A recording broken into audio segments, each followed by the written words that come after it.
What's up, everyone? In this podcast, you are going to be listening to a conversation I had with Joey Juice. He is the host of the Juice Boxx podcast. If you want to know more about him, click the description below. I'll have all of his Twitter handles, the link to his podcast, and everything you want to know about him will be in there.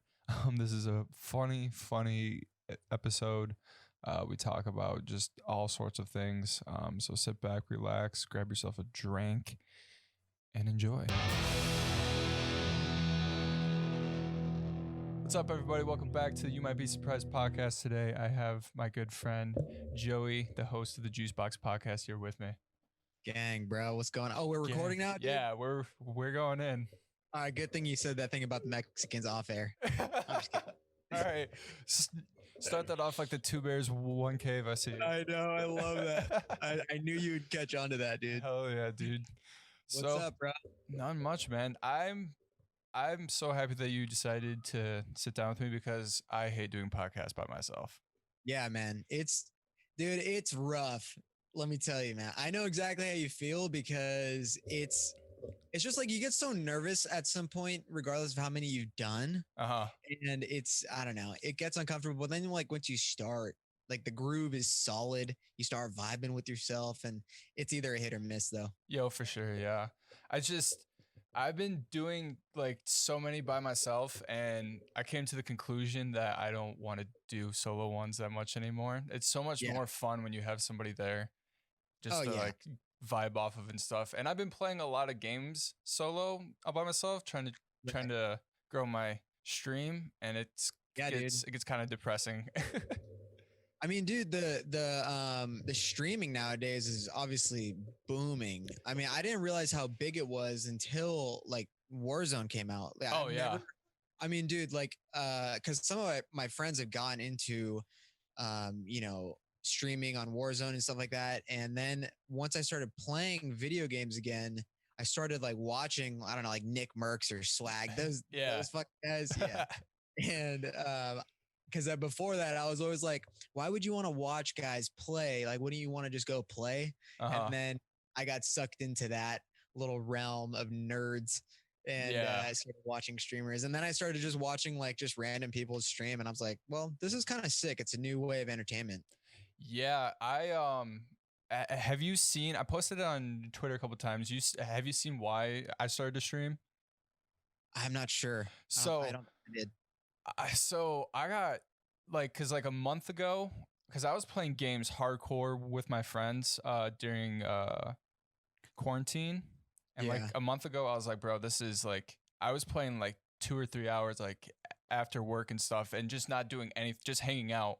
And I was like, I need to stop. And then I got real bored one night, and I was like, damn, I've never beaten. Do you know what Minecraft is? I've never beaten the dragon on there, and there was nothing to do, so I was like, fuck it, I'm gonna start this, and and then I was like, damn, I should stream it, and I started streaming for like 2 days, and I got rated, which is when somebody brings their chat to me, so I got rated with 100 people show up, and it's the most exhilarating feeling in the whole world. Destroy your house and like blow up all your shit or whatever? No. So they just came to my chat. And so I had 70. Your chat from your stream. Yeah. So I just had 70 people just start hanging out, and it was the coolest experience in the whole entire world. God damn, dude. I don't know what's more funny, you fighting a dragon or playing Minecraft. Dude, I never got that. Like, I see, like, when you think about video games, you see the evolution between like the graphics. Yeah.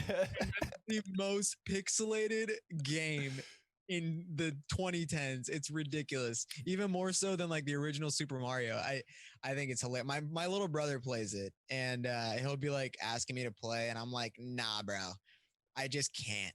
I don't know. I got respect for people that play it though. Just any game in general. But it's just funny. And I'm more of like one of those realistics type. Like if it's not Call of Duty, I probably won't be playing it. But I'm just like biased that way. But I've been noticing you're posting like your gulag clips on the on Twitter and shit like that.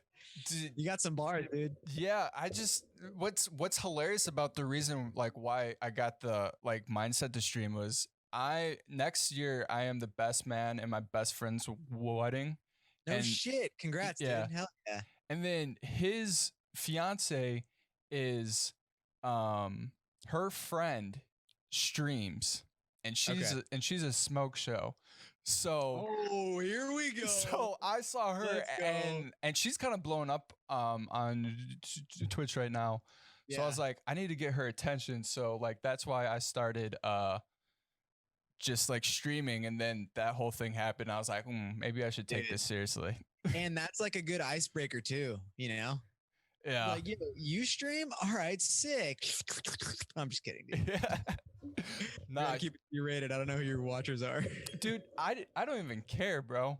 It's just like, see, that's the one thing I don't like about Twitch and stuff is everybody keeps it PG-13. Like, if I somehow blow up with all this stuff, I'm keeping it real like the whole entire time.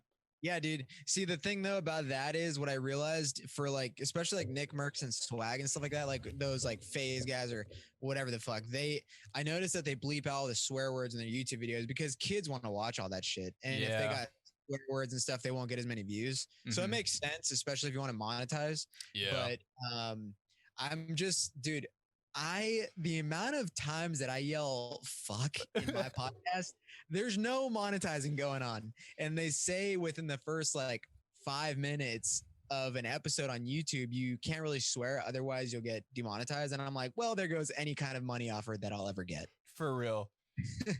It's tough. You should watch me play because I literally scream at the top of my lung, fuck. I got so mad. That's fucking awesome. I bounced my mouse and destroyed a monitor like 6 months ago. I've seen TikToks and shit like that. That shit gets me every time. Yeah. So I'm on Xbox, so I'll play Warzone on Xbox. And by the way, for your listeners, if you hear yelling in the background, that is my roommate who is also a gamer. And he's probably playing Fall Guys since that's what virgins play. I'm just kidding. I'm just jabbing. But yeah, I play on Xbox and dude, I get aggressively upset because my problem is when I game, I'm always deep throating White Claws just like now. And it doesn't do me any good anytime ever. No. So my friends are like stopping to wanting to play with me. And that's like, all right, I'm just going to vibe myself. It's all good. It's tough. Yeah, but I think that's like the best thing about it is like when you have friends to play with and you just sit there and just chug and then you just and like you can turn, there's so many times in college where we turned like Fortnite into like a game before we went out. And we would just be absolutely hammered. You guys want to come over and pregame and play some Fortnite? That sounds like the most lit night ever, dude. Yeah, it was pretty fun. Yeah. You're meeting like a chick at the bar. She's like, where are you going later? And you're like, I'm going to go play Fortnite with my boys. You want to come over? And she's like wet as shit. Yeah. I used to get home from the bar and me and my roommate would play Lego Star Wars because we'd be absolutely hammered. Dude, Star Wars. We would be hammered and we just started playing it for no reason at all. That is a throwback to like, I was probably in like 3rd grade at the time, dude. Like the OG Lego Star Wars on GameCube. Yeah, bro. Holy shit, dude. That was like, I mean, that had to have been one of the best games during that time. And then like the Revenge of the Sith Star Wars came out. I was hooked on that shit. I had all the cheat codes. I was game, dude. I was in it. That's solid. It's so like games are so much fun, but you can get lost in them and you can like destroy your whole life with them. Yeah. Yeah. I mean, it's a hit or miss, right? Like, I don't know if you saw the whole Joe Rogan controversy with the whole video game thing. Yeah. That was, I mean, so like, my thoughts on it, because I listen to him so religiously, was he's obviously like he said whatever he said about video games, whether it be like if you're gonna I don't know, if you're spending this much time on video games, you could be learning a different skill. He has his own issues with, and I'm just saying that you probably already know this, but I'm just saying this for, your listeners, whatever. Mm-hmm. He has his own like video game problem. Like it's an addiction of his. And he was just saying like, you could probably apply that time because the amount of, or the rarity of people blowing up just by playing video games is super slim. I mean, it's really slim. Mm-hmm.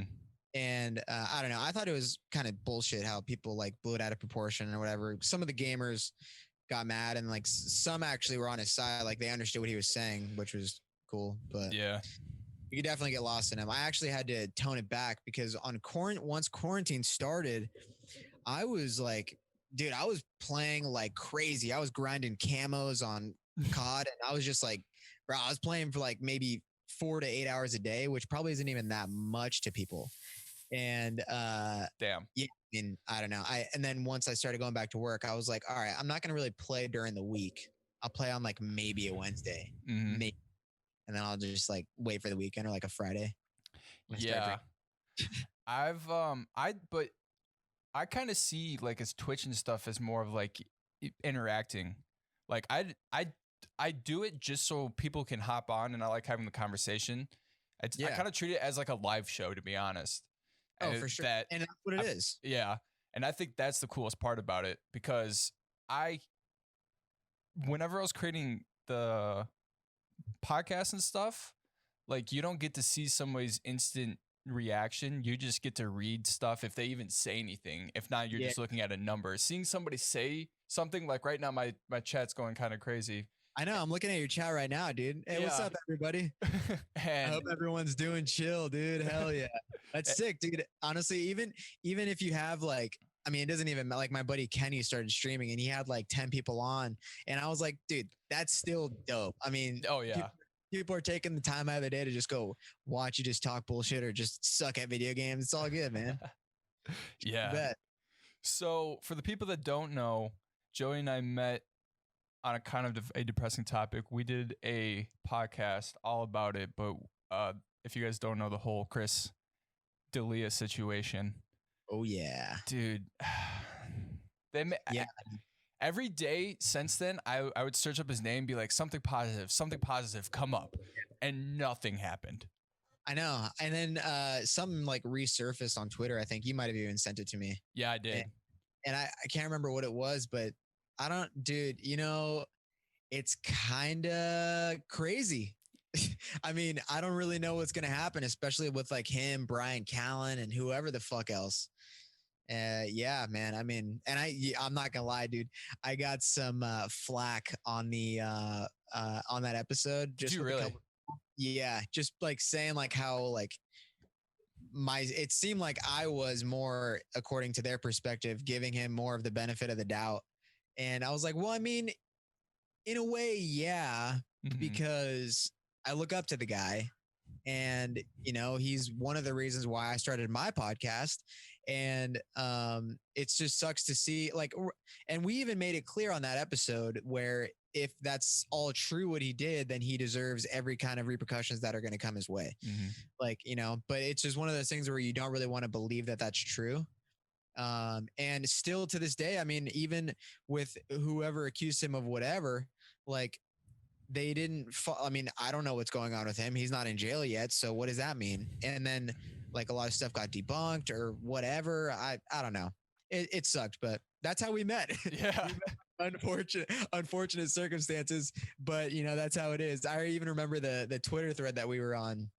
There were people, or there was like a person that was like, I don't even remember how he worded it, but he was like, I'm glad to see that something like some light came out of this or some bullshit like that. Yeah, for real. Which is dope. Yeah. I mean, dude, you're across the country. I'm in California. And so, same age. Same age. Yeah, exactly. Crazy. It's always cool to me to see people my age that are super into comedy as much as I am. And because like, I try to push comedy on my podcast. I try to like, dude, I plug so many podcasts on mine and it's just like, I want people to listen because that's how I get through my weeks. Like I have so many to listen to during the week. It's insane. Constantly too. Last week, I went the whole week without listening to a podcast because work was just crazy, and that's normally when I listen to them. Yeah. And I felt like something was like not there. Like I felt off, and I need to have that laugh throughout the day. When things are serious, I need that like comical stuff, especially with Two Bears, One Cave. When Bert just says some dumb shit and you're just sitting there laughing really hard at work and everyone's like, what are you doing? Dude, the Kool-Aid scene had me so dead, dude. Oh my God. And then I have a job where I can listen to stuff constantly. So I'm just always, I got my AirPods in, I'm ready to go, I'm ready to laugh. And so I don't know, man. It's different when you feel like you're like literally right there, like just a part of the conversation, even though they can't hear you. Yeah. And sometimes what I even do too is whenever people are talking about something and they can't think of it, and I'll think of it and I'll say it, and then they end up saying it, and I'm like, God damn it, I wish I was there to contribute. I do that shit all the time. Yeah, I've been trying to get people to go on. I got some of my roommates, or one of my roommates. He on quarantine, once it started, I was always in the living room watching Bad Friends on Mondays, and dude, like he would sit in, I'd watch like The Fighter and the Kid and just all that shit. And I'll like catch him every now and then, like watching like either clips or some of the episodes that I'm like, all right, sick. I got somebody to tag along. Yeah. That's like the goal. Just to not even listen to my podcast, but just to like, I don't know, get anybody to watch whatever really involving comedy. Yeah.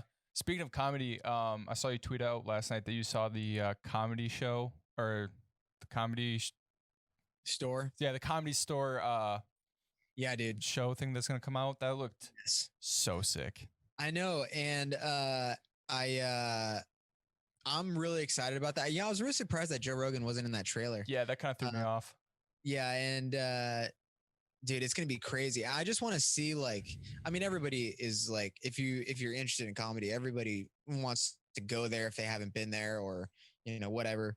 I gotta say, man, the first time I went there was when I did my stand-up, and I didn't do my stand-up there, but when I was in town for it, I went to the Comedy Store with my dad, and being in the hallways there. By the way, I met Ian Edwards and Neil Brennan there. Oh, damn. I was like going to the bathroom, and I walked out of the bathroom and I saw Neil Brennan and Ian Edwards, and I was like, oh my, hi. I was like, what's up, Neil? What's up, Ian?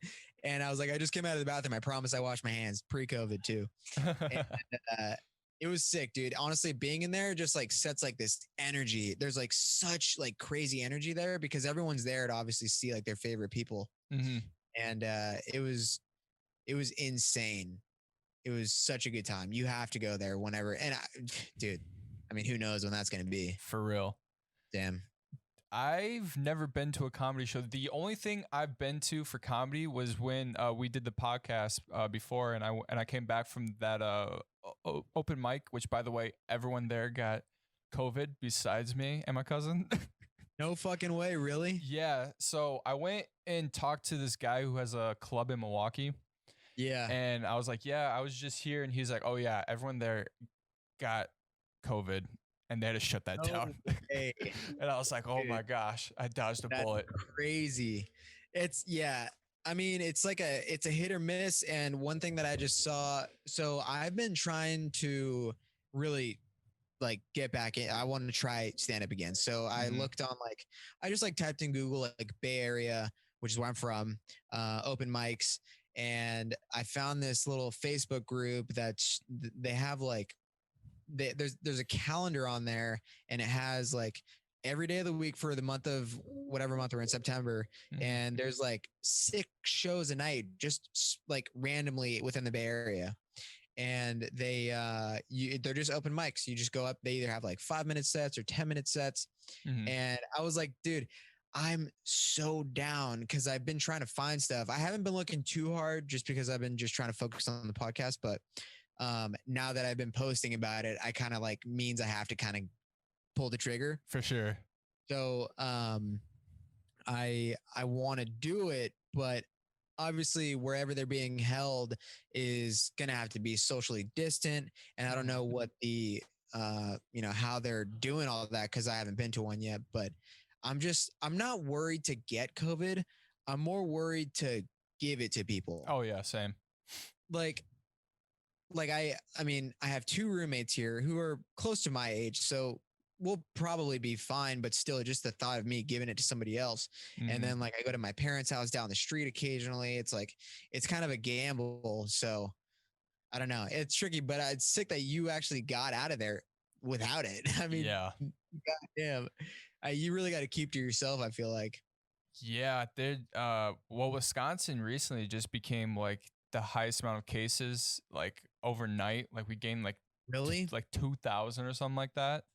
Damn. So yeah, things are getting kind of sketchy. But yeah, I want to do comedy. I'm just so nervous to go up because of my speech impediment. Because dude, you know what? I saw a this would be a good fucking example for you to not even worry about that because there's a comedian out there and I see him all over the place. Drew Lynch. Yes, that's him. Yeah. That's him, dude. He has a speech impediment. He makes it work, and his shit's still fucking hilarious. You got to just do it, dude. I need to. It's one of those things like where, I mean, I don't have a speech impediment. I stutter occasionally, but whatever. But I mean, like, I feel like if you're more focused on the delivery of your material, you probably might not think about it as much I mean, you said before on the last podcast, it kicks in a little bit more when you're nervous, right? Yeah. Yeah. I mean, you're going to be nervous regardless. So maybe I'm wrong, but I feel like if your mind is kind of like in like a different spot, cause you got to memorize your set. So if you're just thinking of like going along with what you remember in terms of your material, maybe it'll take it away. Who knows? Yeah, I was never the one in school to like prepare a speech. I kind of always just went up and just like this is how I'm going to do it. I'm just going to go off of it, and if it sucks, it sucks. Yeah. So I think that also kind of scares me, knowing that I'm going to have to actually like not put in the work, but like memorize it, because then I'm just going to be up there and then I'm just going to mess up. Dude, I mean, you know what, dude? Like, we're all going to fucking mess up. Yeah. You know, I had some jokes in my first one the only one that I did, but I had some jokes in there where I thought, dude, I'd laughed so hard writing them. Crickets, no laughs. Really? And I was like, motherfucker, dude. Yeah. So that's like it really is like a humbling experience, but I mean, you just got to experience it. You know, it's one of those things where that's how you learn. Maybe you got to change some things up or whatever. Yeah. And I realized that really fast. And now I like when I write shit, cause I've written a lot of material over the quarantine, but like when I write stuff, I'm like writing what I think is funny. I don't even like try to revise it really. And then I'll like show it to my dad, who's like my biggest critic. And he's like, yeah, it's good. It could be a lot funnier though. I'm like, all right, dude, why don't you be a fucking comedian? You work at Facebook, nerd. God damn it. Whoa, dang. He's like a fucking computer nerd, but it's all good. Dang. Yeah.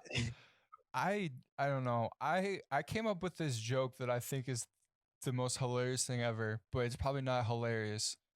But my whole thing is I like comedy that is about like Bert and Shab and Tom. They all do really good jobs of telling a story. Yeah. And I love that type of comedy.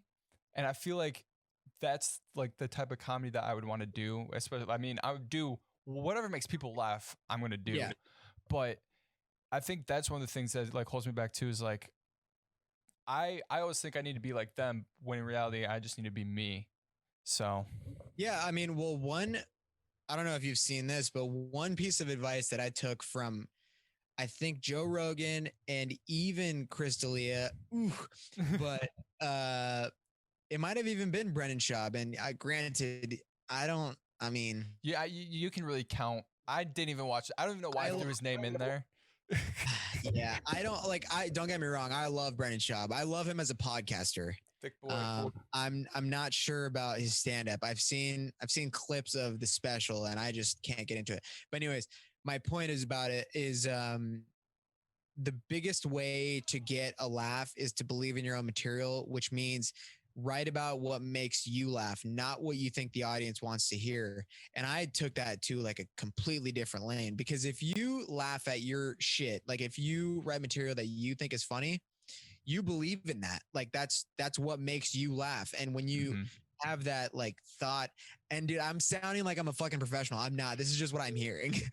So, but it makes sense though when you think about it, because if you're in the audience, you want the comedian to probably tell a joke that not a joke that they think they're gonna really get you with because he thinks that you think it's funny. He or she thinks that you think it's funny. It's because they think it's funny. So they're going to present it like they believe in it. And I was like, dude, that actually makes so much sense. And maybe in my writing, I will be able to kind of incorporate that, or not even incorporate it, but just come up with bits that I actually believe in that I think are hilarious. Like last night, I wrote a joke about how I'm a 24-year-old Mexican and I still don't have any kids. Like you never heard of that. We have kids when we're fucking 16, dude. It's just going to happen. And that's how it is. It's how it's always been. Bro, 24-year-old Mexican, all right, with no kids is almost as rare as seeing like a Mexican selling White Claw at a Trump rally. It's not going to happen, dude. It's not going to happen. So like shit like that, you know, I mean, anyways, like I wrote a joke regarding those lines, and like, you know, it's just like, you got to come up with shit that really happened in your life, or not even really happened. You make shit up along the way, obviously, but yeah, I'm like really trying to get back into it, and I advise you do the same. It can be like a journey that we're both going on. You just got to pull the trigger. I think what you just described is the biggest thing that I suck at, whether it's making a podcast, whether it's doing comedy, playing games online. Yeah. Is I've been struggling with trying to figure out what I'm passionate about.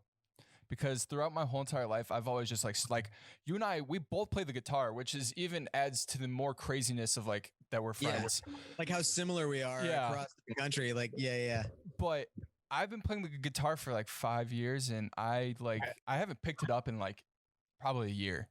Because I get bored with things, and like my mind races in something. Like I've never dove in and put time into like one thing. I'm always off to the next thing. Besides this, this is the one thing that I've done religiously since I started like 4 months ago or whatever. Right.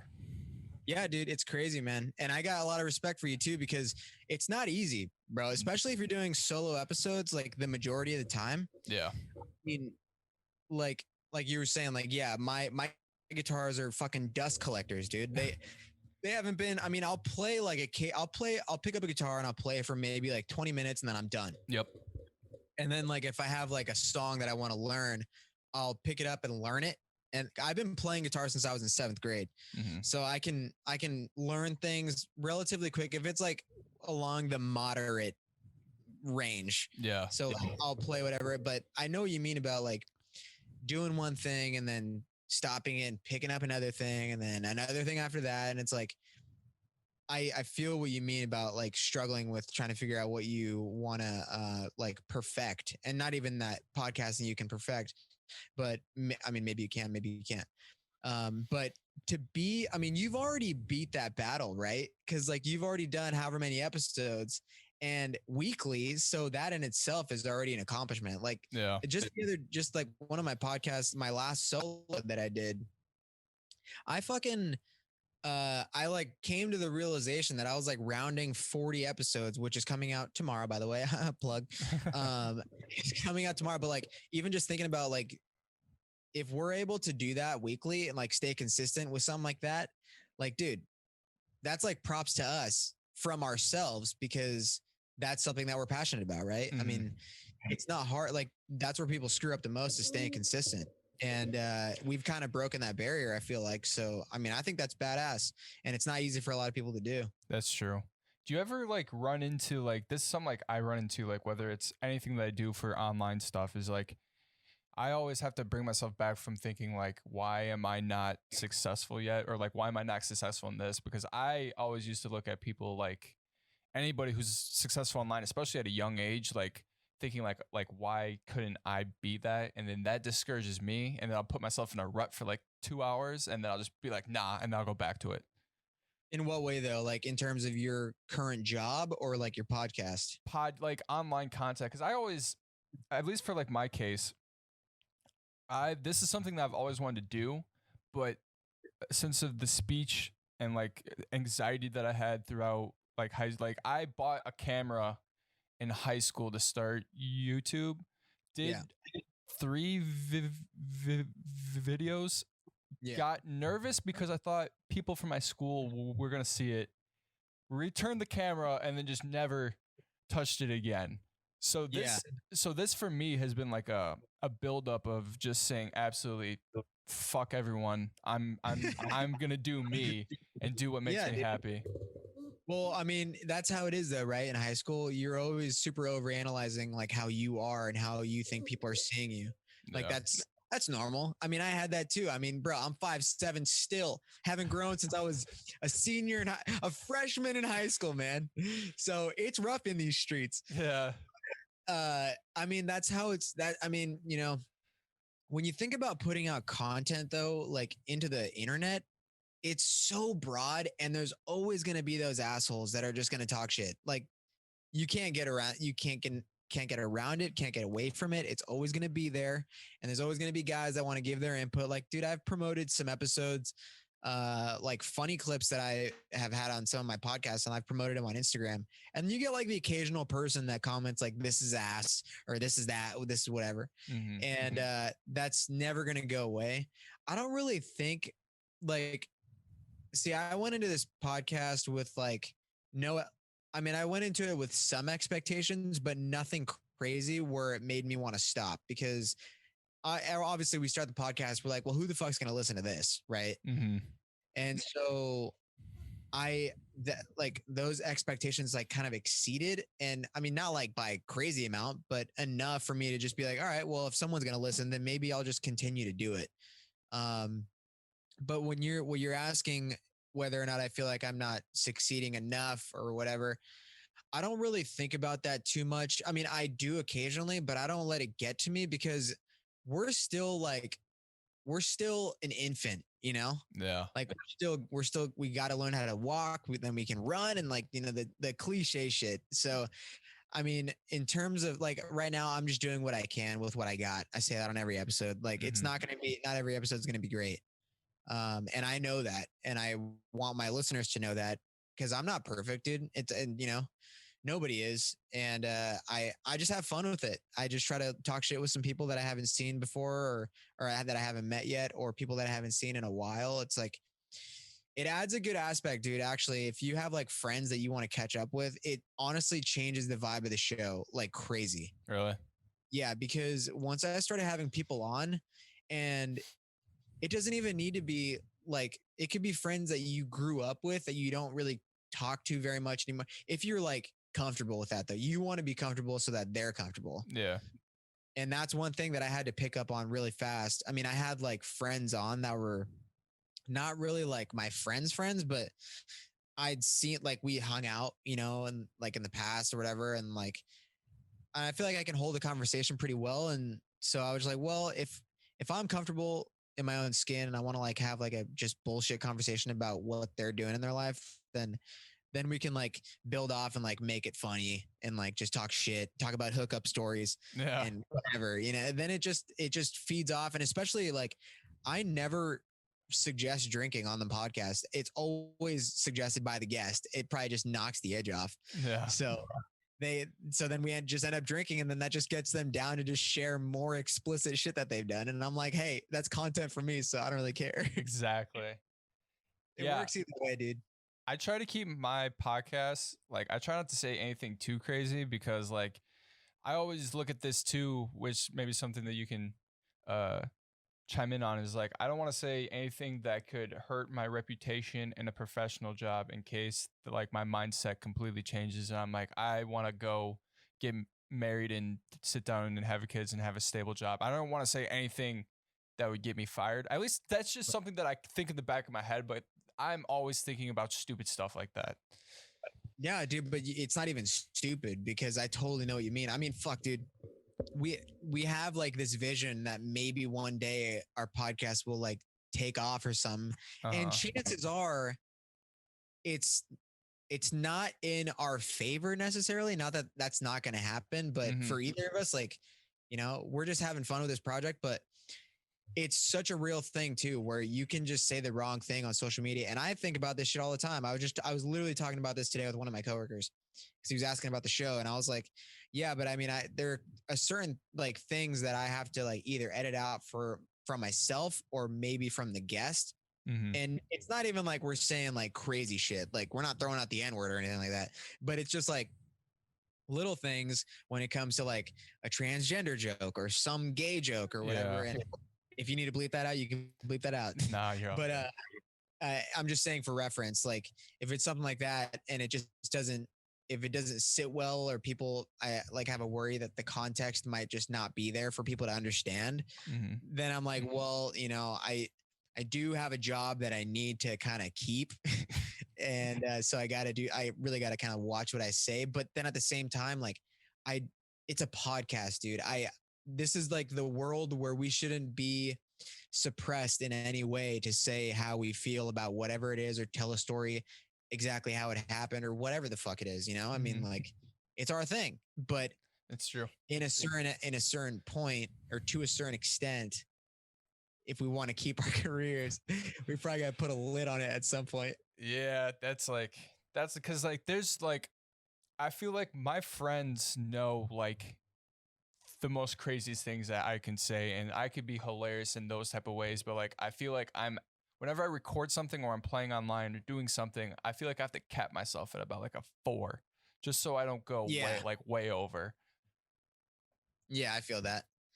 It's I mean, you know, if you're not throwing out like jabs at like any kind of sexuality or any kind of race, which I do all the time, you're probably going to be good. Yeah. And I'm not even saying that like if your listeners are like I'm not. I mean, dude, come on.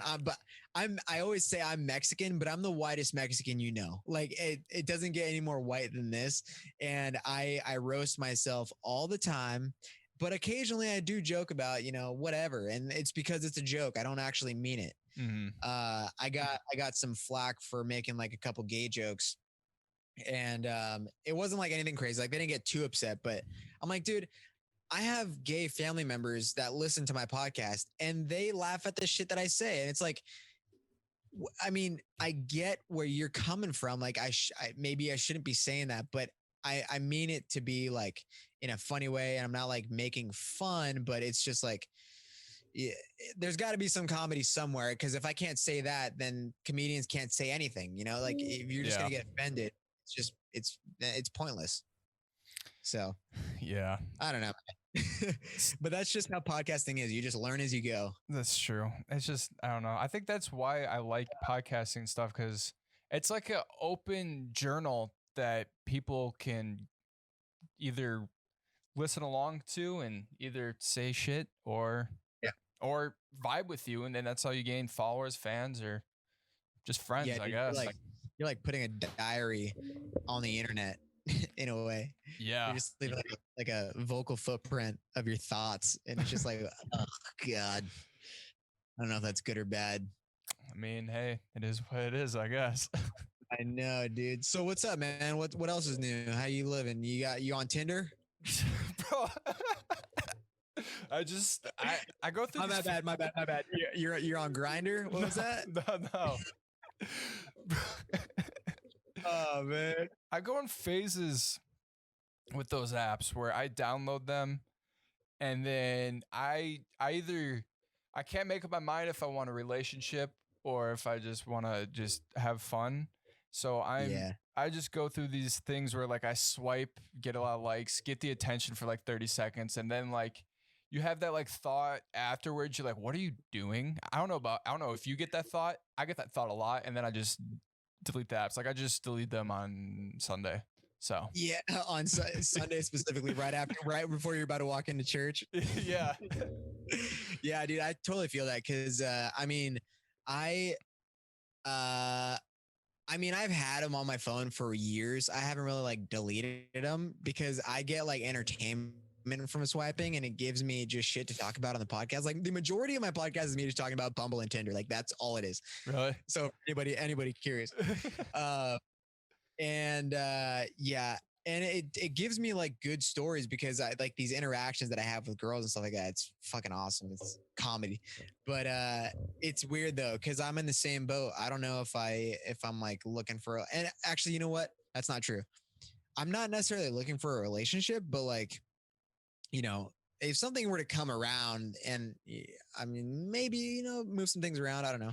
But I mean, there's so much shit going on, you know, probably with you too. Like you Yeah. got work, you know, you got whatever it is else going on in your life. And it's like the same for me. So I mean, I'm just kind of going with the flow. I'm not really like looking for anything, but if something comes in my way, then what's up? You know? Yeah. So, I like I was just talking about, oh, go ahead. I was gonna say I got out of a relationship in January, and like when it was all said and done, it felt like we were dating for like 2 years, but in reality it was like 4 months. Oh, And really? we were like, yeah, it was the most serious relationship I've been in like a while, like the most grown up one. So that was Right. just like taxing in itself, freaking going Yeah, on dude, that's rough. dates sure. in Chicago and things like that. And you're like, oh, there's like $400 that you were Well, going to buy something for yourself. But I guess, yeah, for her, you know. it was all right. You know, it just didn't work out, and that's life. Yeah, dude. I know those. Isn't that funny though? Because like, I was dating this girl probably like it probably ended. Not that I'm counting. A year and a couple ago, year and some change, and we were together for about like 8 months, and that was probably like that was actually officially like the first relationship I'd been in, being like an adult, right? And because the last one I was in, I ended when I was like, I don't know, 18, 19. So I was like still a dumbass back then. But I mean, I still am now, but whatever. And being in a relationship like that, where you're like, you have your job and she didn't live close. It was like a long distance thing. It was like a 2 hour long distance thing, which isn't too crazy. But you know, so after like 8 months, we just stopped. Right. And I was like, oh my God, that's what this feel like. I forgot what that felt like. And I was like, dude, I don't want to go through this again unless I know for sure that I'm going to marry the person. Like, oh, yes. It's not even that it's a waste of time. I mean, people like these cliche girls that know zodiac signs and shit. They're always like, yeah, I mean, whatever the fuck they say, like everything's a lesson, everything's an example. So shit like that. And I'm like, all right, maybe that's somewhat true. But you know, I don't really want to be I consider it semi-wasting time, but maybe I'm wrong. Maybe some girl that's a Sagittarius will or a Capricorn or fucking Libra, whatever the fuck, they'll come tell me my shit. Yeah, I feel like that's just a California thing. Like whenever I'm on I see no girls care about their zodiac signs out here. They just care about what type of beer you like and are you as fucked up as they are. Trying to find out how long that snake is, daddy. Come on. That's all they care about, dude. Yeah. No. Yeah, they just want a 6-pack and a truck bed. That's all they want, dude. Exactly. And I can't stand the Midwest. Is California as much fun as what I think it is, or is it? No, I think it's overhyped for sure. Really? Yeah, I mean, first of all, our like my area is orange. I don't know if you saw photos of that. Oh yeah, that's like, true. Like we're on fire right now, like literally, and not in a good way. I think it's. I mean, if you're not from here, like if you're from the Midwest, it probably is more fun than what you're used to. But I'm just accustomed. Like I grew up here, so you know. But I will say the Bay Area is very different than SoCal. So if you're going to visit California, definitely go to SoCal for sure. I would definitely recommend. You said you've been to Los Angeles, right? Yeah, I've been to Los Angeles and San Diego. San Diego's my shit. I love it there. I was just gonna say, dude, if you haven't been to San Diego, definitely you'll have a more fun time there. I feel like just because it's so less like crowded and gross and homeless is just like not as much as LA. I think San Diego's great. But I mean, even the Bay Area is okay. It's just not.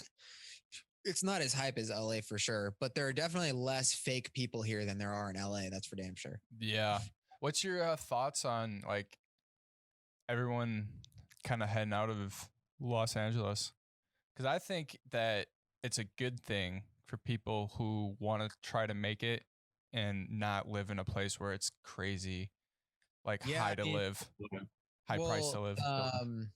I was also talking about this today with my coworker. Like, so what I do for work, I'm an HVAC service technician. So I work on commercial buildings. I take care of like air conditioning and heating and shit like that. Mm-hmm. And I'm in an apprenticeship, so I'm like locked in for fucking like 3 more years at least in the Bay Area, and then I can do whatever I want. So I think when I turn out, when you get done with your apprenticeship, you turn out from an apprentice to a journeyman. And once I'm done with that, I get that, I'm probably going to end up moving out of California because realistically, like, don't get me wrong, like the money that comes from being a journeyman, I'll be able to actually get a house here, but I just don't know that I want to spend that much money when I can take that money and live even more comfortably somewhere else. Mm-hmm. So it just makes more sense, like financially. And I want to be comfortable later on in life. So I think that'll probably be the move unless something changes with the real estate here. It's just so it's too crazy. Like it's I mean, I don't have the desire to even try to do it. So Yeah, I think it's a good idea. And even for like the comedy aspect, with all the comedians moving out of the state, I get it for sure. Like at some point they probably thought like, well, California seems like it's just fucking doing things for their own gain, whether it's opening shit up and trying to make like Trump look bad. By the way, I'm not supporting Trump, but you know, that's kind of what it's coming off to be. And I mean, I guess if other states are opening shit up and that's just what they want to do, then whatever, it makes sense. They're going to do comedy. Joe Rogan's supposedly going to be opening up his own comedy club. So I mean, you know, whatever. In terms of comedy, like I guess it's a pretty good idea. yeah. That's I don't know. I'm excited to see what he does because I feel like that club will be pretty lit. Yeah, for sure. He'll definitely get like, I mean, he's already trying to get like a bunch of people. No, he's not even that he's trying to get. He's probably only trying to get Joey Diaz to move there. But Yeah. I just think a lot of people are gonna just realize that like California is cool, but it's not like you don't. If you have a podcast, dude, you can do anything really anywhere. You know, you could stay like engaged with your fans or whatever. Like, and I'm just speaking based off of what I've heard from like Theo Vaughn and like Tom Segura is talking about moving and Joe Rogan even like, I don't know. It's a good way for them to just stay in contact with their fans or whatever. So if they're gonna do that, then I mean, shit, I guess I got to do it too. Those are my guys. Yeah, for sure. So one thing that I haven't gotten to nerd out with somebody with this in a while because I haven't. My friends, I don't talk to them as much as I should from high school. But you listen to metal music, right?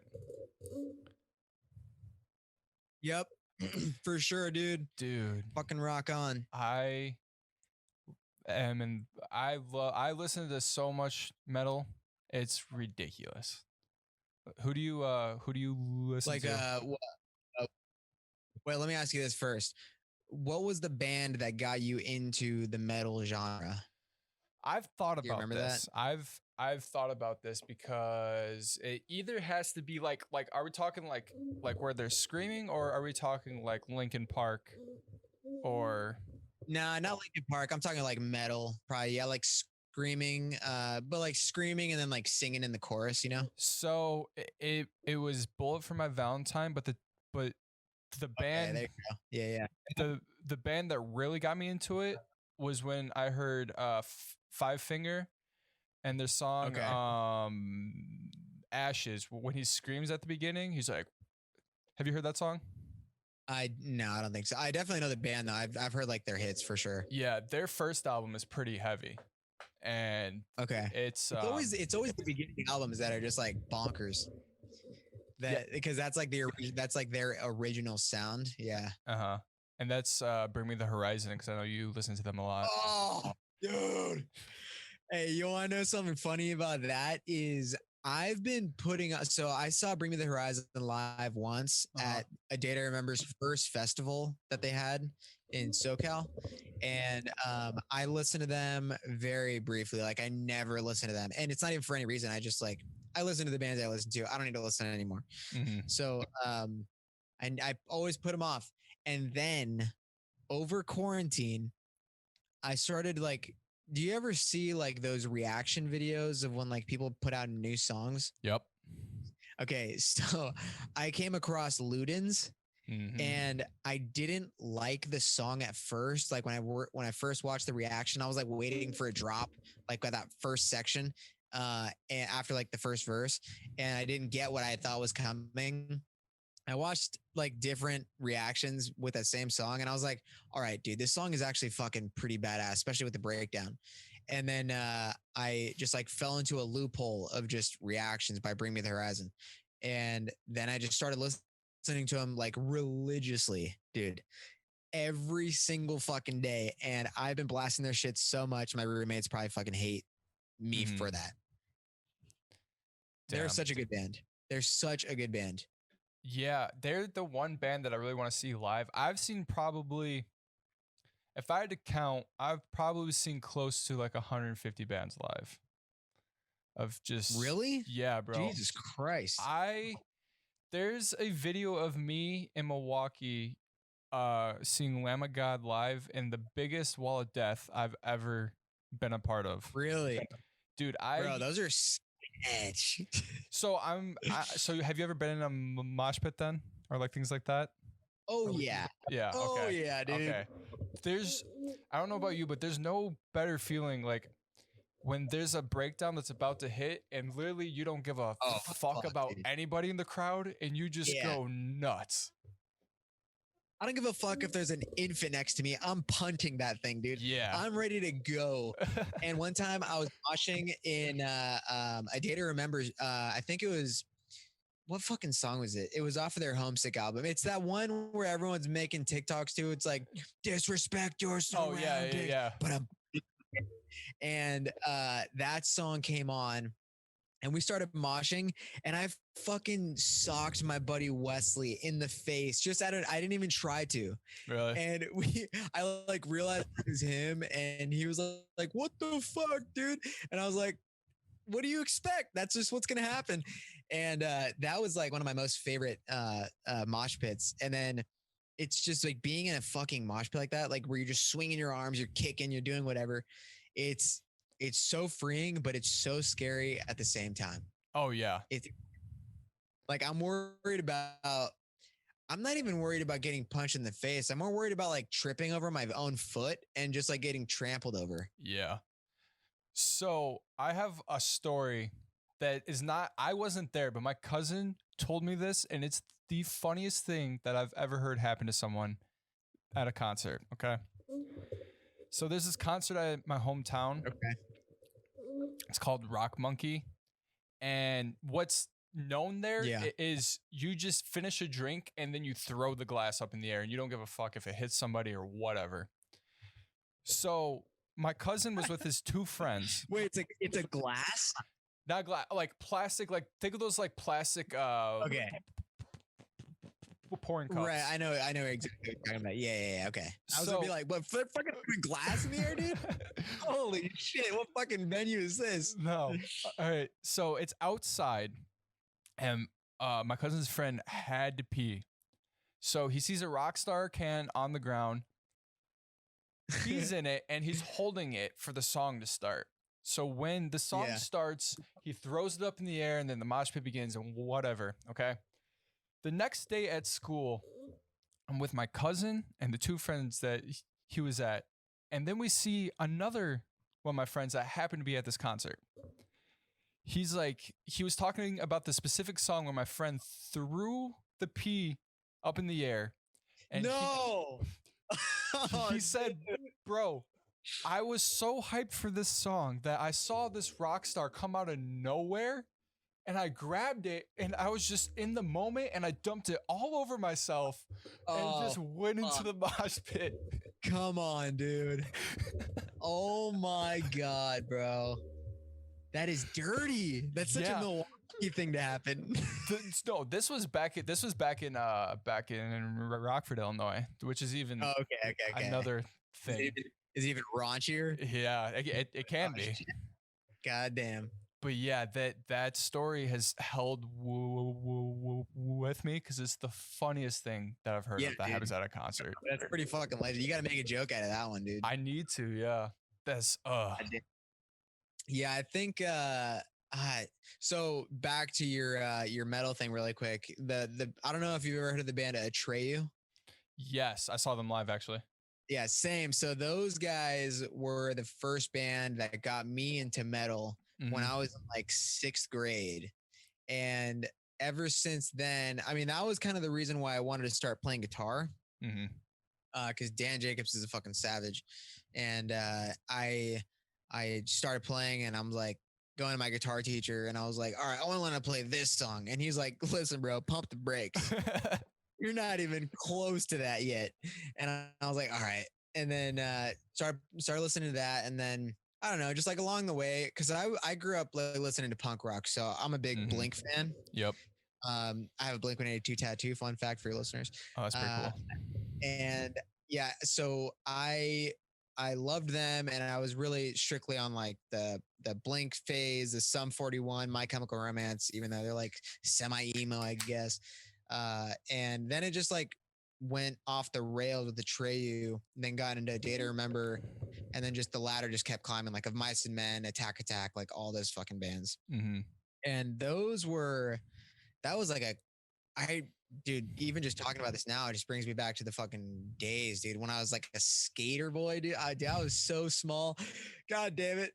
I was like 110. Oh boy. Just like 5'5", just skating away, dude. It was good old days, dude. God damn. I miss that.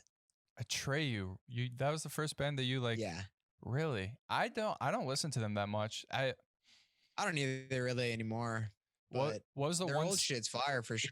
Really? What was the one song that you heard that was it that song that you were saying that made you want to play the guitar? Yeah, it was called Lip Gloss and Black.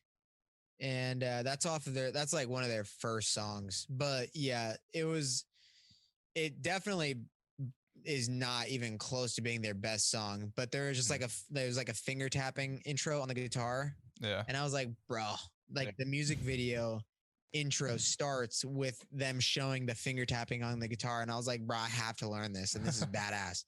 And the song is actually pretty terrible, but it's good enough. Like it got me to want to start playing guitar, but for sure.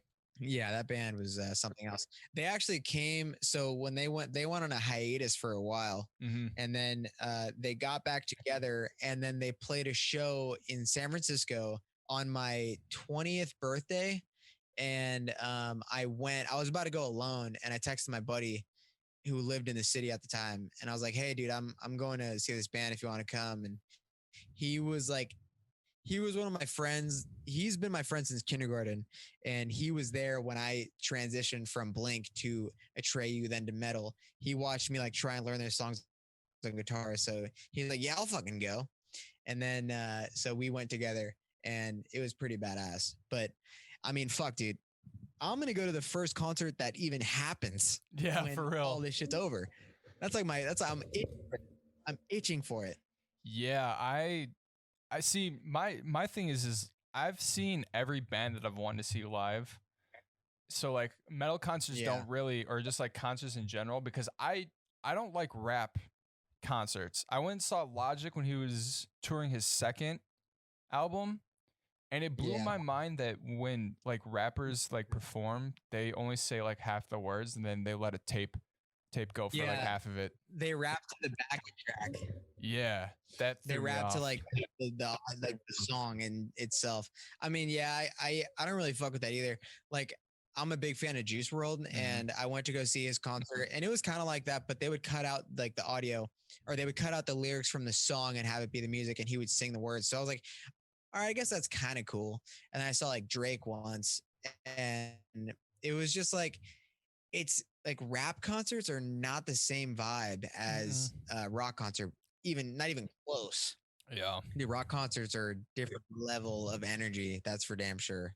And then you're not like rap concerts, there's so much weed in the air that like the crowd is just like mellow as fuck, and you're like, I need some like amperage. I need to get after it right now. Like we need to have some fun. Yeah, for and real. everyone just like baked out of their mind. And I don't even really smoke weed. I get crunk on alcohol. Like I'm borderline alcoholic, so I'm always trying to just fucking get off the rails at a show. For real. So I mean, that's just me. Runs in my veins, dude. I could never drink before a rock show just because I knew I was going to be either running around, jumping up and down, and I didn't want to get hammered and do something stupid or get hammered and get hurt. Because especially when like I'm going into wall of deaths and things like that, you can definitely destroy yourself. And I've watched it happen to people so many times. Oh yeah. I mean, like I would I kind of felt the same way, but I would just still drink. And then I would have the worry of like being in a mosh pit and getting punched in like the stomach and then just yakking all over the place. Like that's my nightmare, is throwing up.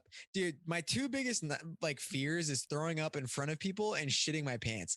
Like that's those two things that I don't ever want to happen in front of anybody. So I mean, you know, I've been able to not have that happen. So I think I'm gonna be all right. Damn. Yeah, I don't know, man. Just what, like, to go back to like the mosh pits and stuff, what kind of like always surprised me whenever I hear, like, I listen to the No Jumper podcast a lot. And they always say, or they had like this segment about Travis Scott that like blew my mind, like how people rant and rave about his like live shows and how his mosh pits are like the most insane thing ever. I'm like, bitch, have you been to a Whitechapel concert? or no, like they haven't. Or like Suicide Silence or just any metal thing ever? Yeah. Dude, it's always some like woke pink-haired teenager that thinks she's experienced the most craziest mosh pits. It's like, all right, dude, you don't even know, man. I go to shows where executive managers of Hot Topic are, and those guys and those girls are moshing to the death. Like they will not stop. They don't know what mosh pitting is. At a Travis Scott concert, dude, I don't think so, bro. You haven't seen anything yet. Yeah. It's crazy. I saw. But I will say, go ahead. Yeah, you finish.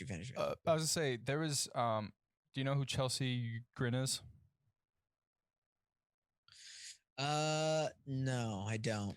They're extremely heavy, and there was a wall of death before they set up the wall of death and were holding each other back before the band even went on to play. They were already ready for it to happen. Yeah. Like they what do you mean? Like they were like prepping the wall of death, and then once the drop happened, they just like all started rushing each other. So yeah, so the band was like coming, like if you've ever gone to a concert, they play songs while the bands are getting ready and stuff. And yeah. Like the lights got, I see what you mean. Got low, and they like split the crowd already. And they like the song, because normally bands have like wall of death songs before you go and try to kill somebody. These guys said, nah, we're just gonna split it right away. And as soon as they start playing, we're going. The crowd already knew what was up, dude. Yeah. That's so bad. They knew that probably like the concert was going to start with like a banger, and they were just like, we already know what's coming, dude. Let's just do this. Let's just save some time, and we'll just fucking get after it when it drops. That's it. Exactly. And goddamn, dude. You know what's crazy is crowds, like who knows if we'll even be able to do that kind of shit again. Yeah, I know. Like, so I interviewed the photographer who shoots for A Day to Remember and Bring Me the Horizon. And I was kind of bummed because we didn't get into like anything juicy really. Because he told me before he was kind of crunched for time, but I wanted to ask him like what were like some of the craziest shows he's been to and shit like that. But I asked him what he thought about the new way that concerts are happening in like Europe, because they have like the little cages and shit. You know, like the little like sectioned off little pods that you sit in. Really? And yeah, I don't know if you've seen that. There's photos on like Twitter that at least that I've seen. I might need to But look that up. there's like a stage, right? And then there's little it's like little cubes really, where it's just like you and like a group of like 6 people can fit. Mm-hmm. And in a way, like that it actually seems kind of cool, but you can't do any moshing, and that's like what's sick, especially for a photographer's sake. Like if you're shooting a band from like behind or like from the stage and you want to get the crowd in the background, now you're only going to get like little pods in the crowd. Like that's kind of whack. Yeah. But yeah, I mean, what I was going to say earlier was I do enjoy the mosh pits. Like those are fun.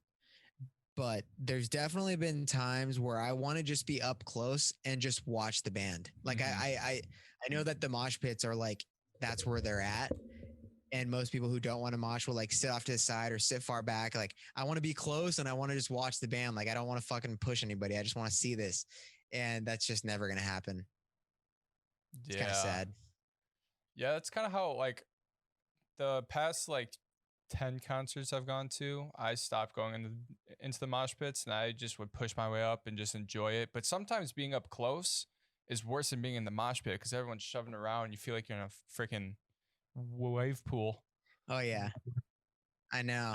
And then like being up against the railing at a show, because where I saw Bring Me the Horizon, I was on the railing, like I was literally right there in front of the stage, and I was right there. And the only thing that sucks about that is when you get kicked in the head from fucking crowd surfers. Like that happens. I have CTE now, probably. Yeah. So I'm bugging 24/7 now, and that's the only thing that sucks about being in the front row.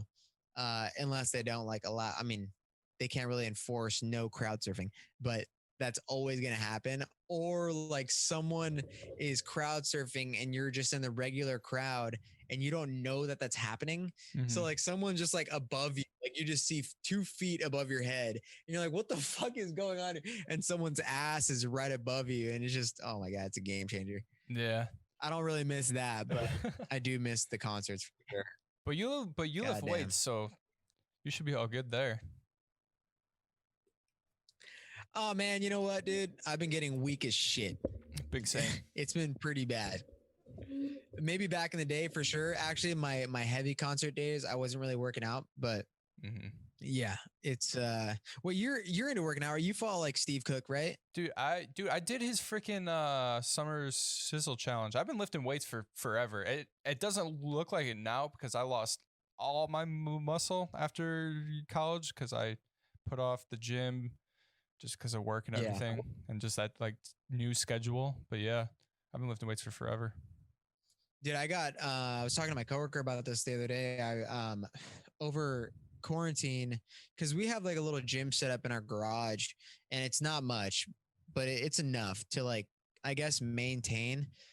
We have like a little bench. We only have like 3 sets of dumbbells, like 20, 35, and 40 pounds. And it's not a lot, but we make it work. The only thing is over quarantine, like I lost 20, like I would say like 18 to 20 pounds. And so I got like really light because when I'm not doing anything, like over quarantine, I wasn't working. So when I'm not doing anything, I do not get hungry whatsoever. Oh yeah. And if I do, it's just snacking. So I lost hella muscle and I was hella bummed too. Then they opened up the gyms for like a month here and they closed them back up again. I got back to the gym. I tried to do what I used to be able to do, and it was not looking good, dude. Yeah. It was so sad. I was fucking crying. Get back in my car after the gym closed. And it was like hour appointments too. So you like go for an hour and then they close. And then like they close for like 30 minutes to clean up the gym. And then the next wave comes in. It was, oh God. Jeez. Yeah. I've been lucky that, I found a small gym to go to and, the gyms haven't shut down around here. And whenever I go, there's only like 2 other people there. So I can pretty much do whatever I want and go in and stuff. Just nobody wants to work out right now. Yeah. Everyone's just so depressed. No, but yeah, That's dude, normal. I did that Steve Cook summer sizzle challenge. Did you see him promote that?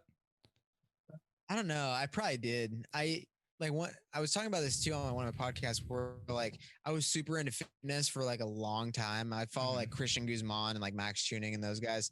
Max And yeah, what a nut. And once I got into comedy, I really just like stopped watching their vlogs. And I actually started watching one of Christian's yesterday, and it kind of fired me up a little bit. And I was gonna work out today, but then I started drinking, so that's probably not gonna happen.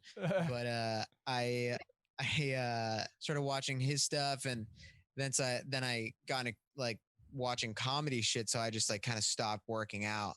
But I followed Steve Cook for a while. I met him at a Fit Expo. He's a really cool dude. Really? It was like one of those like quick pass bys. Like I met him at the meet and greet. Like I waited in line to meet him, but they can only be so long.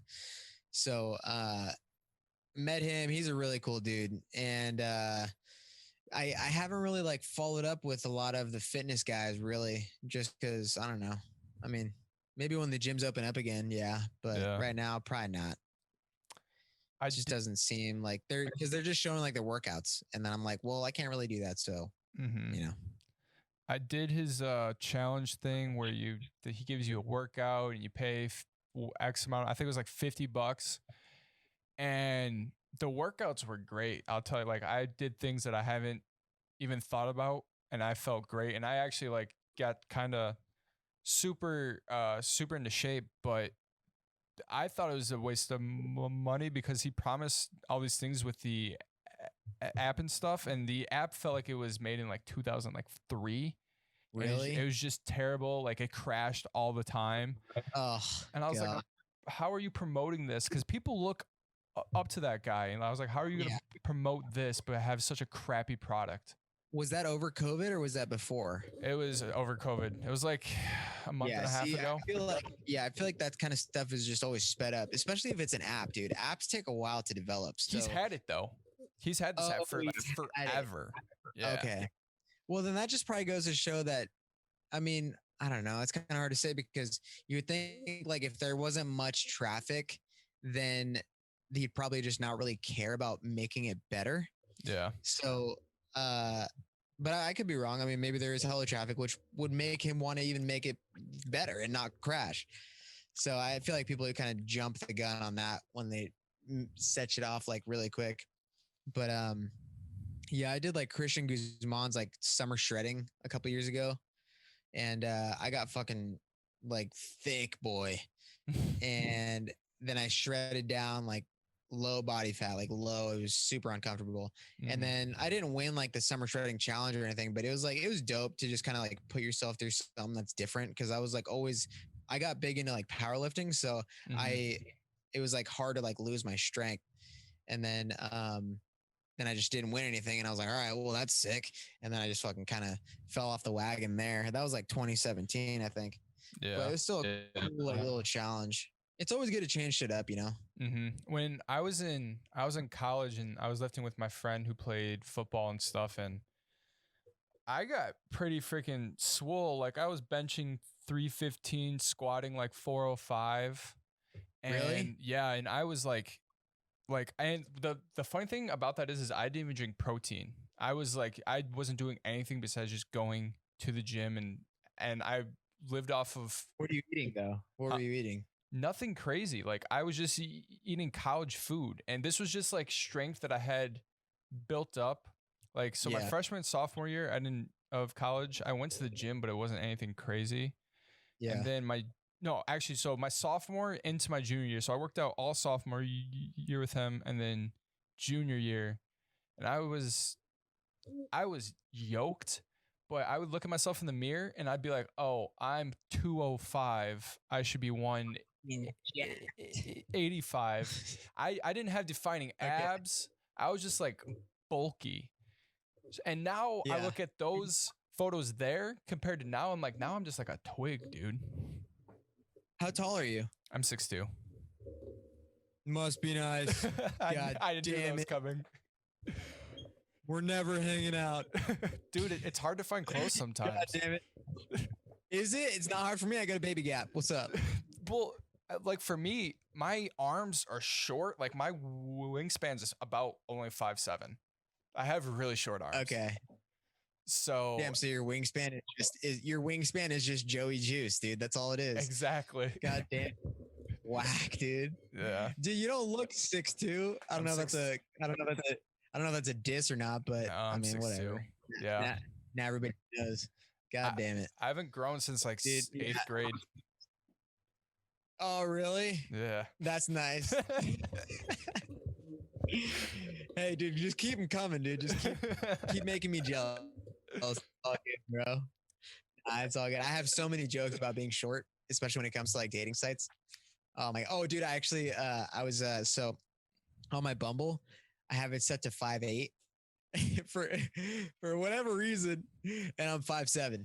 So I matched with this girl, and I went on a date. We went on a date like a couple months ago, and she watched one of my podcasts. And on my podcast, I roast my height all the time. Like it's probably in every episode. Mm-hmm. And she got in the car. And literally 5 minutes after I picked her up, she was like, so anyways, yeah, like you're 5'7", huh? And it was like just right out of the blue, just no fucking precursor, like didn't warn me or anything. She just straight up asked if I was 5'7". And I was like, well, yeah, I'm 5'7".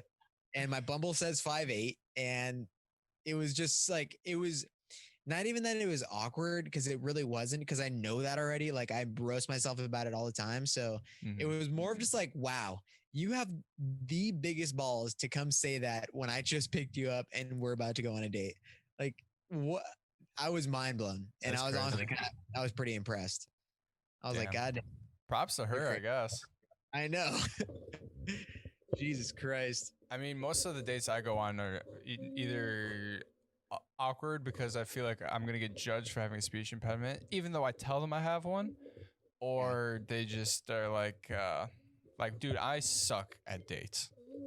My first date is always terrible. It always blows my mind that I've managed to have a couple of girls like me. Well, like what? What are you doing? You taking them to a fucking flea market? What are you doing? No, my last ex, I took her to a rooftop bar in Milwaukee. And what, dude? That's a solid fucking date, bro. What are you talking about? It was a good date, but like, even like now, like, was it a rooftop bar at a fucking TGI Fridays, or what is this? No, it was like a super nice place, and like, I think that was the first time I met her, and it's just I can't think of things to think of. Like, I can make good conversation, but like I've even seen it here where like we start to slow down with the conversation. I'm like, fuck, what do I talk about next?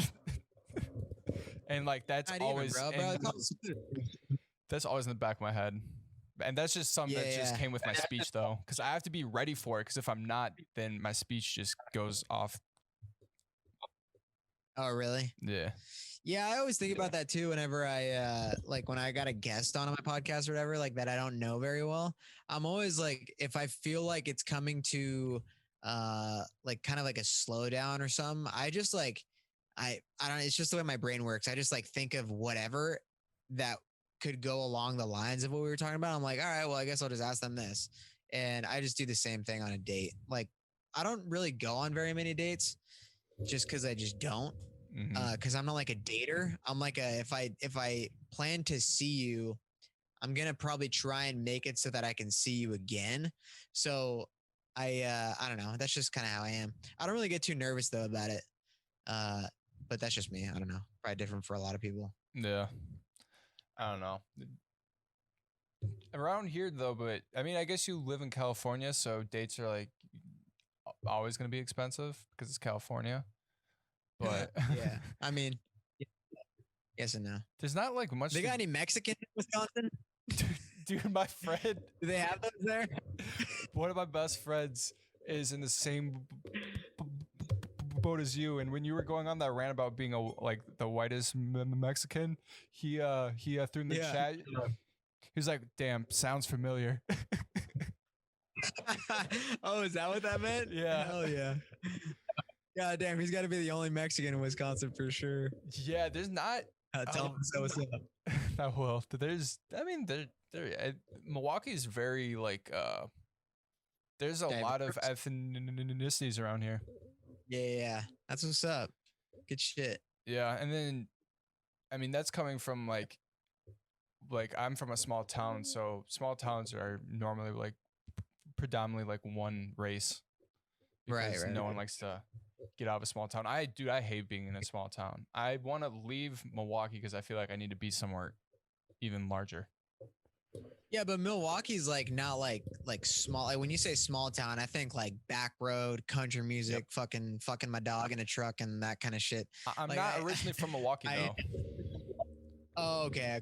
So you're in like you're from like a town like everyone knows. He's like everyone knows the sheriff and the sheriff knows everybody. Whoa. Okay, that is pretty small. Yeah. Goddamn. Holy shit. Yeah. Fuck, I can't imagine that. Yeah, like everyone and anybody knows what's going on in your life. That sucks. Yeah, that's why like whenever I want to create online content stuff, like if I posted something, everybody would see it. Or at least that's what I thought. But yeah. I can't imagine that, dude. I don't come from that. I come from people judging, fucking, and sucking. And that's it. I mean, that's normal. I mean, I feel like that's what every town does. That's the Bay Area, brother. Really? Yeah, but see, in California, we don't do it with our relatives, so it's still a little different. Not that that's what happens there, but you know, like Alabama's sake. Yeah. We don't do that shit here. That's true. I wouldn't mind going down south though, like Texas. I've been really thinking about going to Texas. Yeah, I would. I mean, what like terms of like vacation or like just like going to check it out? Moving.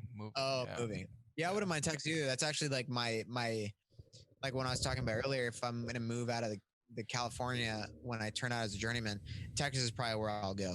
Mm-hmm. It's just like my parents are in the middle of like we just moved and like they're thinking about looking at another house and things like that because they moved into this house for no reason at all. And they looking at Max Tuning's house. If you've been paying attention to his house, well, just on the vlog, the Christian Guzman vlog that I just watched, I just saw the outside of it and it looks fucking dank. Dude, that house before he did anything is like $400,000. Yeah, bro. You know what that gets you here? A fucking shack, maybe the size of a bathroom, and that's the house. It's a studio. That blows my mind. I was like, what? Like the price of living down there is just so much nicer. Yeah. See, the play right there is to, I mean, at least for my sake, is to make as much money as I can here, like California wage, and then take it there later on and be able to buy something fat. We'll see though. Wait, is California kind of bad to save my money? I'm always buying. Is California's wages like higher than a lot of places? I don't know. I mean, it's definitely higher than Texas, at least with what I do. I would imagine everything else. But the only good thing about Texas is there's no was a state income tax. Yeah. So yeah, we're taxed here like 13%, I think. And then there is not. So dang. It in a way, I think that maybe it's not even that big of a difference. But I mean, I don't know. I haven't looked into it very much, so I'm unaware.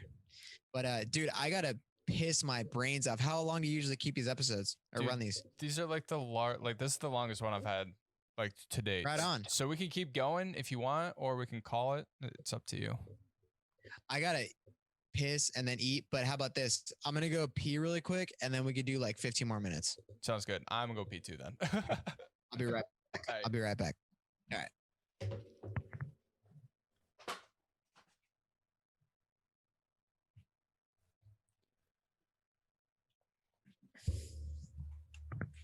All right, I'm back. I just re-upped on my White Claws. I think I'll be good actually for a little while. I mean, I don't really care how long we go.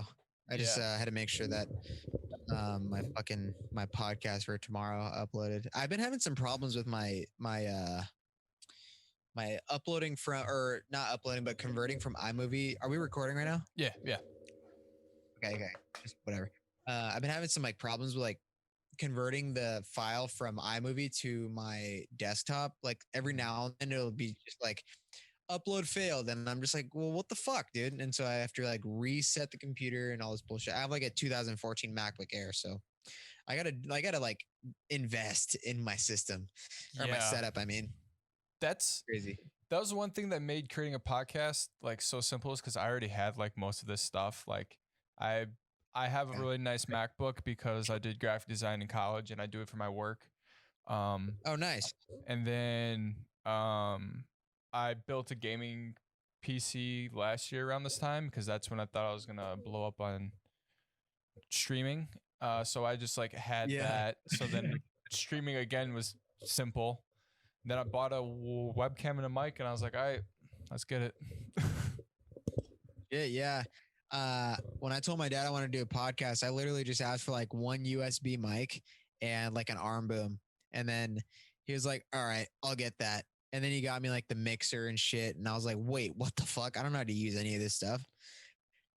And then I then I upgraded the mixer to more channels and shit. But yeah, I was like, fuck, dude, I gotta learn how to use all this. I'm like super not technical savvy when it comes to audio, Really? for sure. So, my suggestion to you, it's gonna suck, but it's gonna make things so much nicer for you. Is updating your DAW, which is what GarageBand is, and I suggest you just putting in the money for Adobe Suites because that's gonna get you stuff to create Okay. thumbnails. Yeah, I've been getting okay. I've been getting kind of tired of using GarageBand, but I don't know like any other audio software or whatever. And then even just like little like you know how on podcasts they have like the little bubbles of images that just like pop up and shit like I don't know how to make those. Like those look sick, especially for like Twitch. Those are People have those all the time, like the little pop ups. well for Twitch. That's just I use Streamlabs, so it's literally I just have to copy and paste one link. So whenever I get a follow or things like that, that just shows up.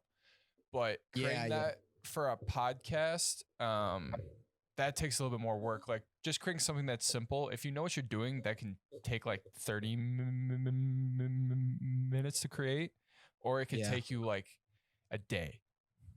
Okay. It's Yeah, I was talking to my buddy Kenny for making them for the Twitch, but he was probably talking about what you were saying. So I got to look into that for sure. I like my last solo episode. I figured I was like, well, especially because I recorded it and edited it the day before it came out, which I never do. But it was or it was Labor Day weekend, so I didn't record before. But I was like, well, I gotta like I want to like try and make it more fun. So it, by more fun is like the bare minimum of me just like adding pictures within the episode and just like every time my roommate yells in the background, his name is Jake. So I take like this scene from a movie and I like add it after every single time you hear him in the background yelling and just like little shit like that. So I'm like trying to just find like more like funny things to do only with my solo episodes. But you know, it's like I said earlier, we just learn as we go. Yeah, pretty It's much. going to either get better. It's going to get worse. I don't know. Wow. Do you enjoy the editing process? Because that's the one thing that I can't stand. I'll tell you what, dude. It's the most that I've put up with in terms of frustration, for sure. I fucking hate it. It's the worst. And I mean, I'm using so all the videos that I take for my YouTube, it's just my iPhone. Like I haven't invested in a camera yet. So I only use my iPhone. So when I use that to record the video, I obviously drag the video into iMovie and then I finish the audio, convert the audio, and then drag that into iMovie also. Only thing that sucks, which I've looked into this, which is the frame rate that audio shoots versus video.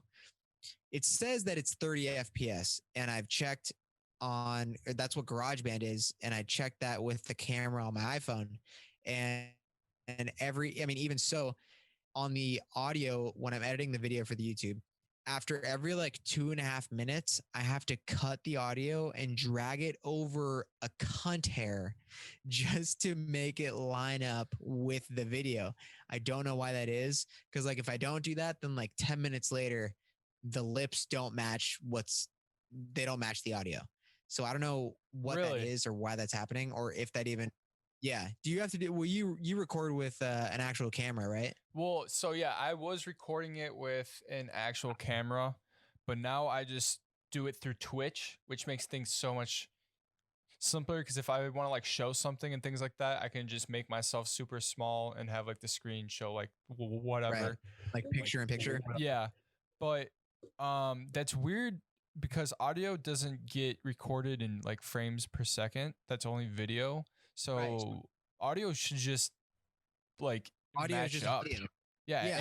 it should match up. So that's weird. I think that's definitely a garage band thing. Exactly. Or, That's what I was thinking. And when I was like trying to look up the problem, I couldn't find anything. Like you would think people use GarageBand and iMovie religiously because people make like super simple videos on YouTube. So like they're going to upload some like that. You would think that their audio would match the video. And I've never found the answer. And then I just got so used to doing it. So editing itself, especially if I have a guest, because if I'm on a solo episode, I don't really cut very much. But if it's a guest, occasionally they'll say, "Hey, can you take out the part where I said blah blah blah?" And I'm like, "Okay, I don't remember when that was because we were wasted." So I have to listen to the entire audio, find it, and then listen even further to find if they said it again or whatever, like if it was a name or something. And so I have to listen to the whole audio, which is average hour and a half to 2 hours. And then I have to do the video, which in itself, every 2.5 to 3.5 minutes, I have to cut the audio, drag it over a little bit, and then do that for the whole thing. So the editing for my podcast every week probably averages around 6 hours, which is I was going to say the R word, but I don't want to say that. It's ridiculous. Yeah. Dude, I think my editing, well, it's toned down a lot now because I just take the audio file from the video, throw that into my audio editing program. And the reason why I suggest going with the Adobe Suites is there's a preset that's called podcast that all you have to do is throw that thing on there and it sounds amazing. Oh. We're lagging. We're lagging. Ooh, You there? there's a lag right now. Yep. Oh. And There's a lag. I don't know how my connection.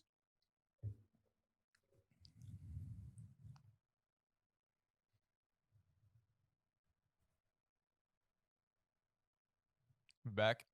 Yeah, can you hear me? Yeah, sorry. Sorry about that. I don't know what happened. Right. There was like a lag in the connection. You're all good. Damn. You can timestamp that and just edit that out. Probably, I don't know yeah. what happened there. Somebody's downloading something on your end. Someone's watching extreme porn. I'm the only one in my house right now. Oh, well, no, yeah. right No, that's gonna be me later. Sorry, but what were you saying before? So the Adobe Suite, the program that you use to edit, there's a filter that's called podcast, and all you have to do is press that on, and it makes it sound amazing. Really? Yeah. That's on the audio software that you use. Yeah, on it's called Adobe Audition. What is it? What's that? What's the cost of that? So I tell them that I'm a college kid, so I get it for $20 a month. Dude, that's dope. Hell So yeah. it's not terrible, and it's the best thing that I've had because I have used tons of things because I recorded guitar and stuff in the past, and this one's the simplest thing I've ever used. So you use Buzzsprout for your distribution, right? Yeah. How does that, like, what do they do? Because like, are you paying like a monthly fee for a certain amount of storage for your feed? Yeah, I'm paying. I think it's like $18 for like 12 hours of podcast a month. I pay $40. I For pay $40 a month for the amount of space that I need for the average time that I record, if that makes sense. So, like, the majority of my podcast, unless if it's a solo episode, it's going to be an hour. But if I have a guest, I'll like try and estimate like a 2.5 hour window just to be safe. Because I've made the mistake of paying like $16 a month for a certain amount of storage, and then I like exceeded that storage, so it wouldn't upload the podcast yeah, unless I upgraded my payment option. So it's all stuff that you had to find out along the way. But yeah, I was looking at Buzzsprout, and then I found the one that I use, which is Libsyn, Liberated Syndicate or whatever. And that's the one that apparently Rogan uses and a lot of other ones use. And I was like, well, I mean, I don't know, whatever. I'll pay for it, I guess. So. yeah. I like Buzzsprout because it's literally, I don't know how it is for you, but I just had to click like sign up for Spotify, sign up for Apple, and then Yeah. they did it all for me.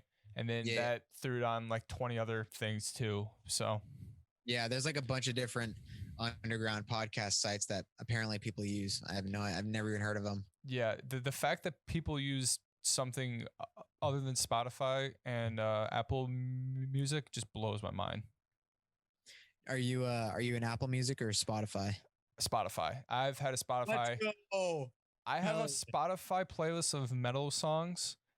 Oh, dude, back same. like 6 years ago. There's like 3,000 songs on there. Yeah. Holy shit, dude. Yeah. I might have to follow that. I got my gym playlist that's all metal, and it's pretty solid. You probably like it, honestly.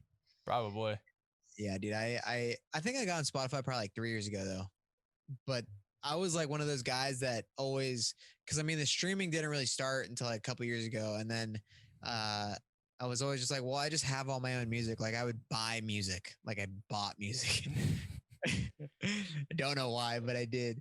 And then I was like, all right, maybe I'll just use Spotify. And then I got on it. It was weird getting used to it because it wasn't Apple, but whatever. It's so nice. I was on the Spotify hype train because I've been watching, like, I feel like I was one of the first like group of kids that watched vlogs. Like I spent so much time watching so many different people's vlogs because I just never got into shows. So like that would be like me watching something, and there was people promoting Spotify and it looked pretty dope. And then once I found out that I could lie and say I was in college when I was like a junior in high school and get it for $5, I was like, okay. Yeah, dude. I listen to my music on Spotify and occasionally SoundCloud, but I listen to all podcasts on Apple. I don't know why. Yeah, it's so weird. But then, like, I think because like I looked for Joe Rogan's podcast on Spotify and it wasn't on there, but now it is. But and I was like, well, I'm just so used. I mean, I'm already subscribed to all these podcasts on Apple, so I might as well just stay here. That's how I am too. I started listening to Nikki Glazer's solo one that she has. Oh, did you? Dude, I love when she talks about whatever. And oh, dude, love what she talks about sex. Dude, fuck yeah. She sounds like the most wildest girl in the whole entire world. I know. But see, they all sound like that. Like they all sound like the wildest girls. And then you like, dude, I fucking I've been talking to but I've talked to some chicks that just like, oh yeah, I like doing this, I like doing that. And I'm like, all right, sick, let's do it. And then they come over and it's like, well, you're not that exciting. And I'm not fucking some crazy ass experimental person either, but like, if you're going to say you like this, you better fucking do it. Yeah. And I feel like she's probably like that. Hey, hold on 1 second. My phone is giving me the 20%. Let me just make sure it's still recording. Okay.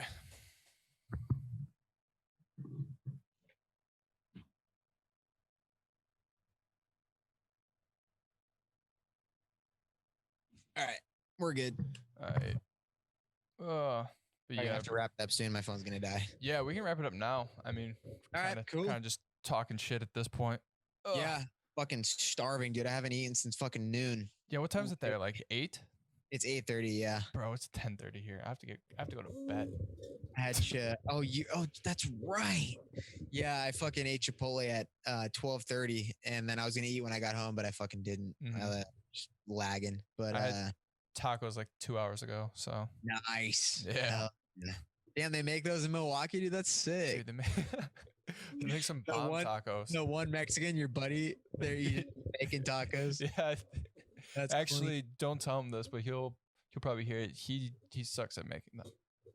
Oh, dude, not even a real Mexican. Nah, it's all good. I'm terrible at fucking making anything. I can't make shit for my life. I don't actually. He's never made me some, but I just feel like he wouldn't be good. Which is probably he's gonna see this and he's gonna talk shit to me. So I mean, dude, I get like because I deal with a lot of engineers and a lot of them are Mexican, so they'll like come up to me and they'll just be like talking Spanish. I'm like, whoa, dude, pump the brakes. It's not all looks here, dude. You're profiling me right now. I don't actually speak Spanish. I don't speak Spanish. I'm one of those Mexicans. Oh wow. Yeah. So I think so is my friend. So it's pretty bad. Hey, dude, this was fun, man. Yeah, for sure, man. This is a blast. Yeah, I hope it's a good episode for you. I'll promote it when it comes out. It comes out Monday, right? Yeah, either Monday or I might put it out Friday, just because this was a good one. There's a lot of funny things I can grab from here. So right on, dude. The Mexican shit for sure. Yeah, bro. All right, Chris. This is fun. We'll have to do another one, and the next one will be on my podcast. Yeah, for sure. You want to promote anything before you hop off? Yeah, I mean, I have the Juice Boxx podcast, the Juice Boxx with 2 X's. You can find me there, and then the Instagram. My personal Instagram is Joey Juice with 2 Y's. So, you guys want to come say what's up? What's up? For sure. That's it. Check them out, guys. Hell yeah. I'll see you later, dude. Talk to you later, man. See ya. Peace.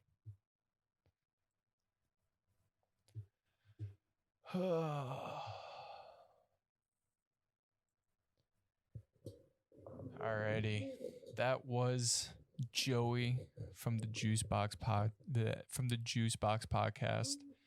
Make sure you guys go subscribe to him on his YouTube channel and follow his podcast. I can't talk.